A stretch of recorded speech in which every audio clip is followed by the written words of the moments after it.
One of the things I most enjoy after reading books is listening to recordings of talks by philosophers.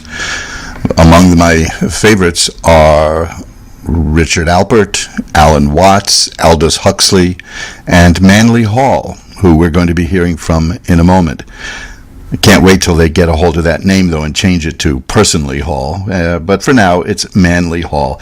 Back in the 1980s, Mr. Hall recorded a series of lectures in Los Angeles, where he was based.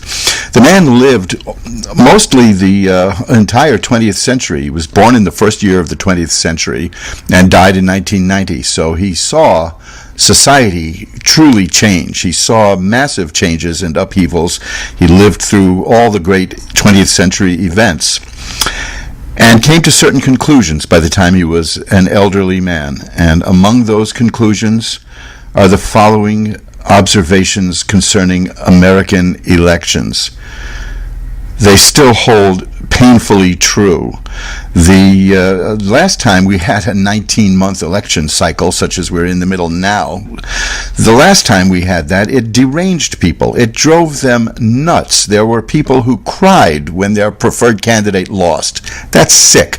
There are people who went on medication. The candidate, one of the losing candidate herself, bragged about guzzling Chardonnay repeatedly. This is what we've become, and I don't know if there's any way we can change it. Elections are, well, let Manly Hall explain. Here he is. Now, elections are something that no one really is able to rationalize. They happen. Sometimes more or less equivalent to earthquakes, sometimes equivalent to fires, often similar to pestilences. But they happen. And the average individual has no real ability to equate the values. But next year, more people who did not know that others existed are going to hate them than any before in the last 4 years. We are going to be mad, excited, damaged. We are going to be insulted by one candidate's program. We're going to be exhilarated by another candidate's program, yet the soul inside of us tells it won't make any difference anyway. But we won't accept it. And if we have an edgy disposition, subject to temper fits or anger, we're really going to extrovert these dispositions. We're going to hate people we never heard of before. And we're going to like people who aren't worth anything.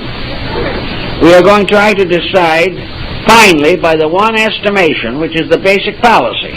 We're going to try to pick the one who is most likely to be useful to advance our own personal objectives.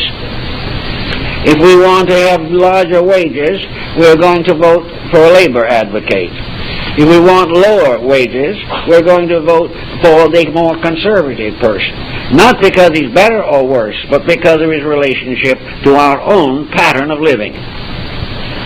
Now, with all this anger coming along, fed, nourished by world anger and world confusion, individuals are going to subject themselves to what might be termed a political epidemic. The various situations are going to stir people up, are going to make neighbors strangers to each other, and make strangers with nothing in common neighbors, in a sense. We're going to have all kinds of excessive reactions. We are going to feel in ourselves we know what all of these different candidates should be doing. Then we're going to go into a despair because we can't make them do it. It's going to be a time for great emotional distress.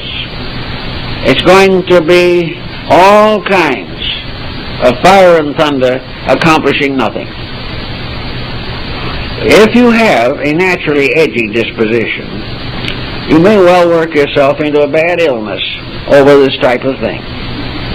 You may also make remarks you will regret the rest of your life because you do not have the composure to sit down quietly. You do not have the natural inclination to try to study the needs and are going to vote according to the journalists, the columnists, or the television reporters. We're going to find also that party lines become more important than principles, and the individual who is immature in himself is going to have a Roman holiday with his own weaknesses. Now, there's no need for this, and it will save a great deal of wear and tear if we begin to moderate all attitudes.